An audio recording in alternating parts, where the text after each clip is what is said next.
What's going on, guys? It's NYPrepper here. In this video I want to talk to you guys about some SHTF tactics, and we're going to talk about the 5 basic forms of maneuvering, and this comes from military strategy that's been around for thousands of years. These are very well known and fundamental military strategies that have been used by every superpower, every military in history.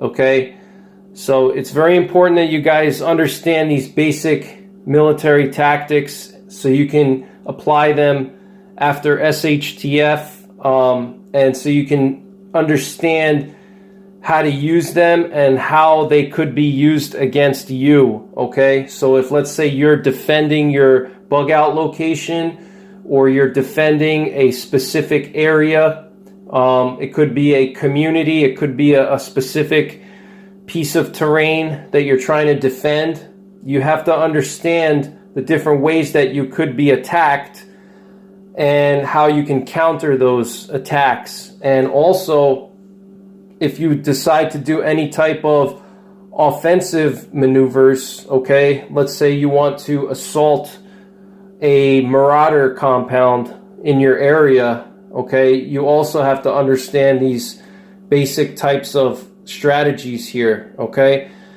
so what you're looking at is the first most simple type of maneuver or tactic, and this is called the frontal attack. And what you're looking at here is your objective.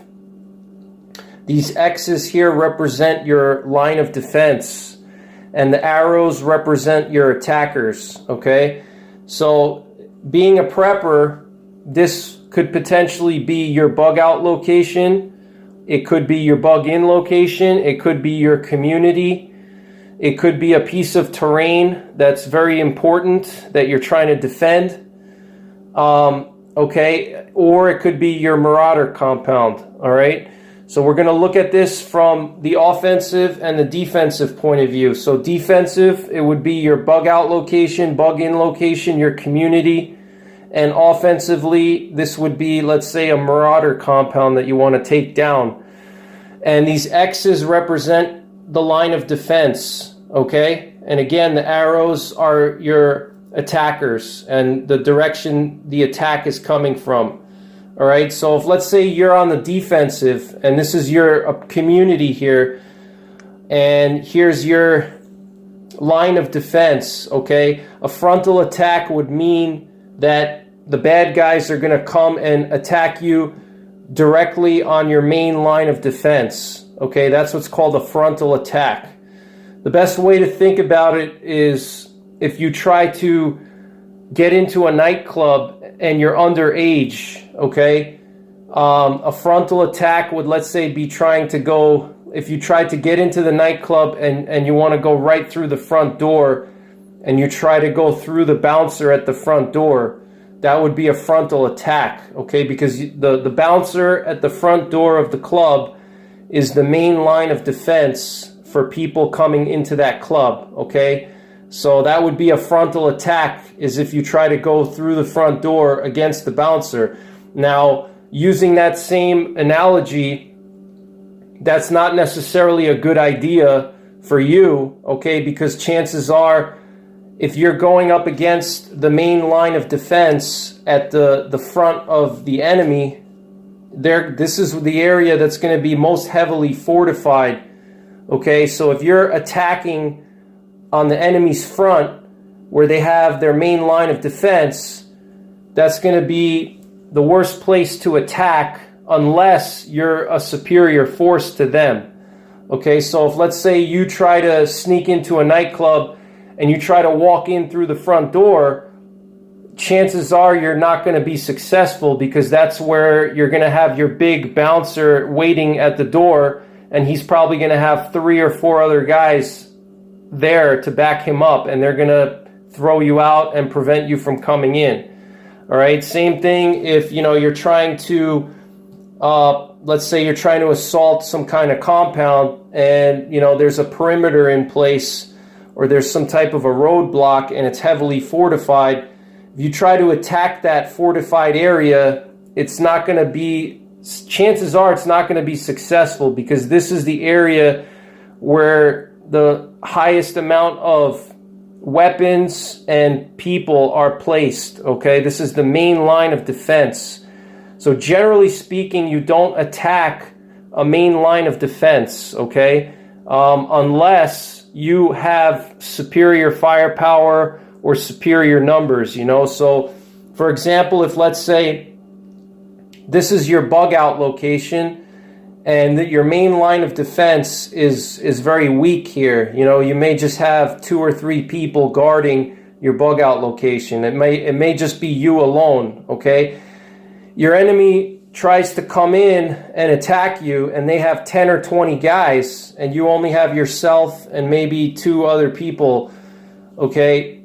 In that situation, that's good for your enemy trying to attack you, but it's not going to be good for you, okay? So a frontal attack, generally you never do that unless if you're the one attacking, you want to obviously be superior to the main line of defense, because this is where all of the heaviest firepower is going to be concentrated, and trying to attack the enemy at their front where they're strongest, just like the bouncer example, you're going to be susceptible to heavy fire, and you're going to lose, you know, or you're going to take a lot of casualties, okay? So, but you have to understand the frontal attack. It's very basic, okay? So moving on from the frontal attack, we're going to go into the next type of maneuver, which is called envelopment. All right, guys, so now we're going to talk about envelopment, which is a very well-known military strategy, and this is very important to understand envelopment, okay? It's been around for thousands of years, and people are going to use it after SHTF. So you have to understand how it works, so this way you can know if you're being under attack, you can understand what type of maneuver is being used against you. And most likely, if you're being attacked, it's probably going to be some type of an envelopment attack, okay? So envelopment generally, you know, just like the word envelopment, you know, it's basically trying to encircle you. And sometimes it's not a full encirclement, but it's also a flanking attack, okay? So in the real world, it's obviously hard to fully encircle somebody and attack them from all sides, but you can flank them, okay? You can attack their flanks, you can attack one flank or both flanks. Ideally, you encircle the entire enemy and destroy them, but sometimes you can't do that, right?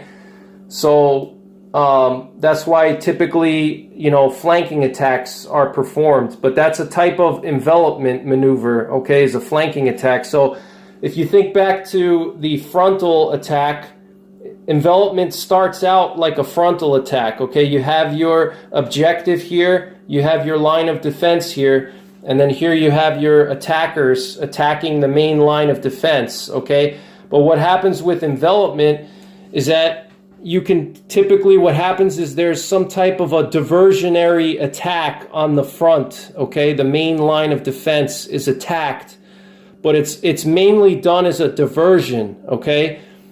Once the main line of defense is occupied by this diversionary attack here, which is represented by the 2 arrows, then you're going to have other forces coming around the side and attacking the flanks, okay? All right, and so that's these arrows here. The flanks just mean the sides, okay? So while these guys here are occupied with these 2 attackers here, okay, they're going to be dealing with these 2 guys. You have these other guys on the sides that are going to come around and attack from the side, okay? They could also even go all the way to the rear, okay? There could be even more forces that come around to the rear, and they assault the sides and the rear, and thus they fully encircle the objective here, okay? So that's what envelopment is. This is a very dangerous thing, okay? If you're trying to defend this objective, okay, and you're being encircled or you're being flanked, that's a very bad place to be, All right. Now, obviously, if you're the one attacking the objective, envelopment is a really good tactic to use. All right. So the best way to defend yourself against some type of a flanking attack is if you know that you're being flanked, you have to immediately divert your attention away from the diversionary attack over here, and you have to redirect your forces to deal with the flanking attacks, okay? So this way you don't become encircled, okay? So let me just draw these arrows here, okay? So you want to, once you realize that you're being flanked, you have to address these flanking elements here, okay? Otherwise, you're going to get encircled, okay? So that's envelopment, all right? So now we're going to move on to the third form of maneuver that you need to know, and that's called the turning movement. All right, so here we have the turning movement, okay? The turning movement is very simple. What the turning movement does is it totally avoids any kind of direct attack on the main line of defense here, okay? Like, it's not gonna, in a turning movement, there's really no direct attack on the main line of defense, at least not initially, okay?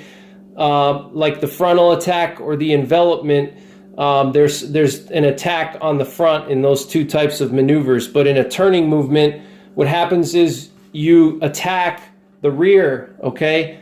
You try to get to the rear of your enemy's line of defense, and you start attacking the rear. You bypass the main line of defense and you try to get to the rear, okay? Now, typically, a turning movement is hard to do unless there's some type of terrain that allows you to bypass the main line of defense, okay? So if, let's say, this is a heavily forested area and you could send in guys that can sneak in behind the main line of defense and get access to the rear, that's when a turning movement is going to work, okay? But if it's like open terrain, it's going to be hard to do unless you use some type of air power, which for SHTF is not really applicable. All right, so the turning movement, what happens is the rear is attacked, and what happens is when you attack the rear or when your rear gets attacked, the main line of defense has to turn away and deal with this attack here, okay? So normally, let's say these guys were guarding this area, okay? This is where their attention was, okay, prior to the turning attack. After the attack on the rear, these guys are going to have to move over here, okay? They're going to have to move away from their defensive positions here to deal with this threat in the back, okay? And when they move away, they leave the front open, okay? So when these guys go back to the rear to deal with this issue over here, they're abandoning their posts at the front, okay, along their main line of defense. So I'm going to remove these X's here because we're going to say that these guys, two of these guys from the front, they had to move to the back to deal with the situation over here.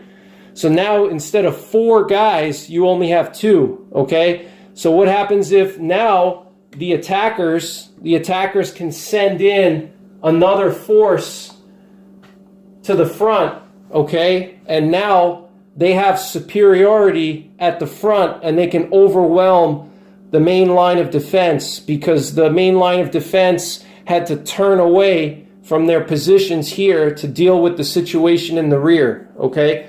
So think about it this way, all right? Using the analogy of the bar, you try to get into a bar, okay? Rather than going through the front door, okay, what you're going to try to do is sneak in through the back. Or what you may do is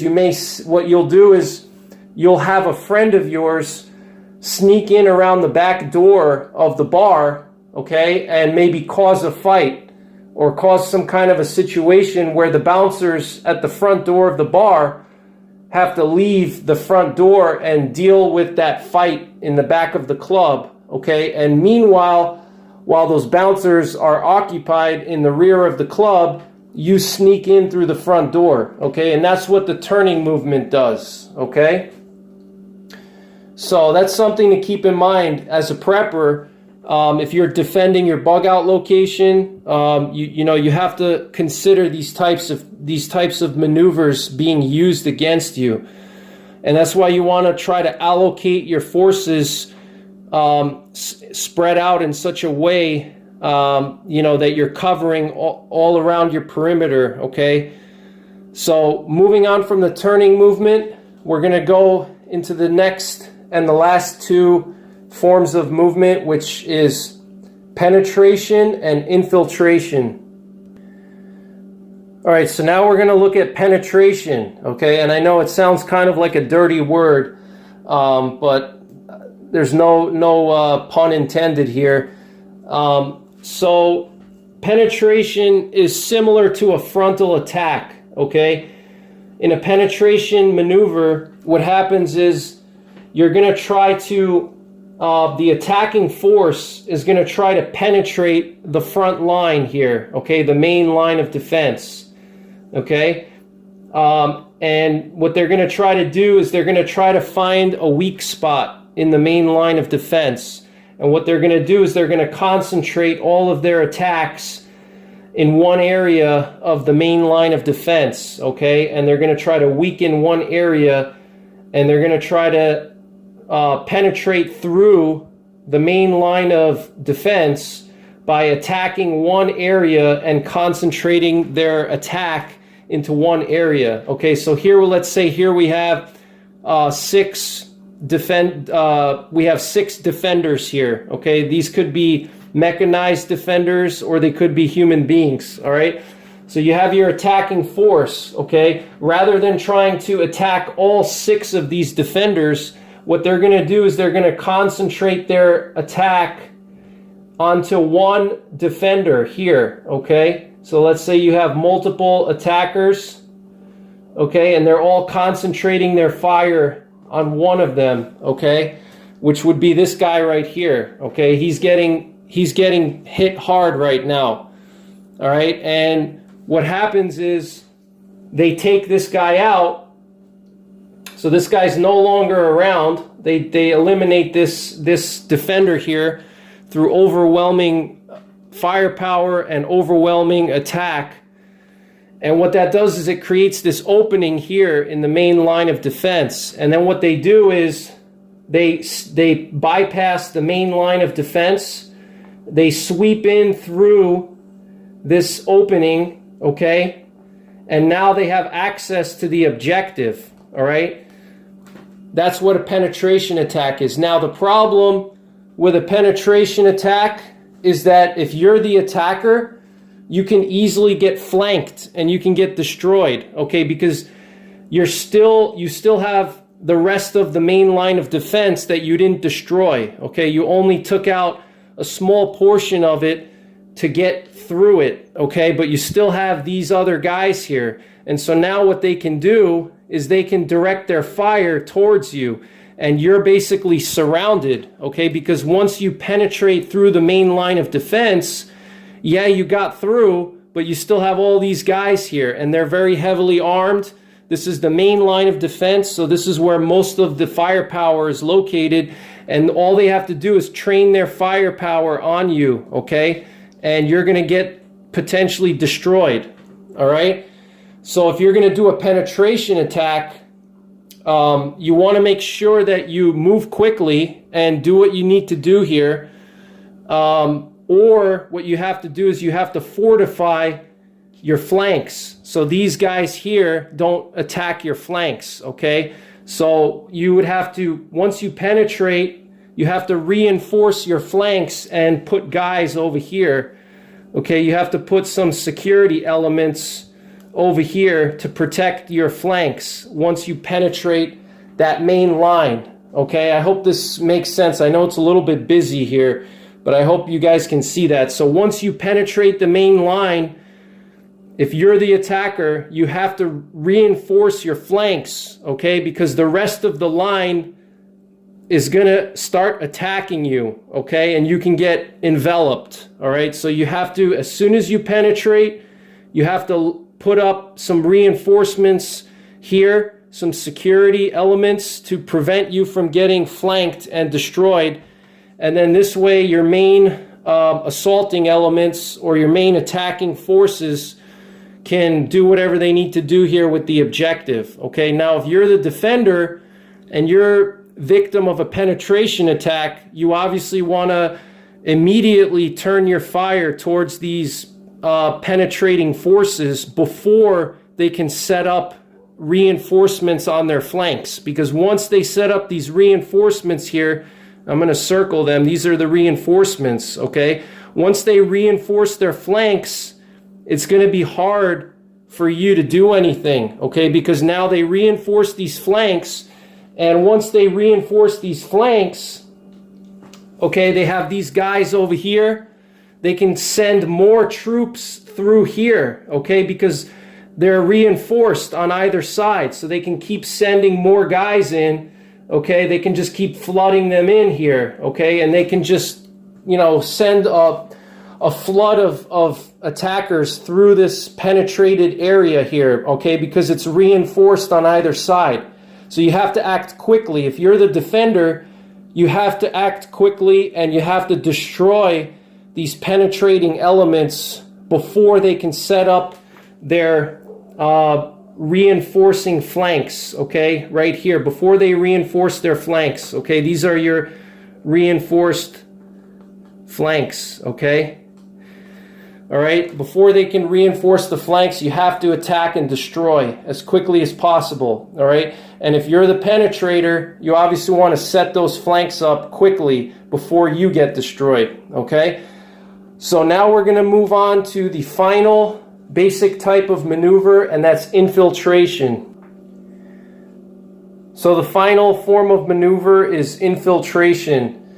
And with infiltration, what makes infiltration unique from the other forms of maneuver is that with infiltration, you're totally sneaking behind enemy lines, okay? So infiltration, a classic example of infiltration would be a spy or some type of deep cover operation, okay? Like a covert action, okay, is typically what infiltration is. So if you think about the Navy SEALs or something like that, Delta Force, you know, assaulting a terrorist compound deep behind enemy lines, that's a type of infiltration, okay? So with infiltration, what's going on here with infiltration is that you have infiltrators who are basically sneaking behind the front line here, behind the main lines of defense, okay? And that's what these dashed arrows represent, okay? Here are our infiltrators, and the infiltrators are sneaking in behind the main line of defense so they could sneak in behind it and get access to the objective, okay? So if you're a prepper, a good example of infiltration that you may have to deal with if you have a community is you could have, let's say, a rival community that sends spies in, okay? And the spies can bypass your main defenses, obviously, and the spies could join your group, join your community, and then they could basically turn into sleeper cells and they can do some type of a sabotage attack in the middle of the night while everybody's sleeping.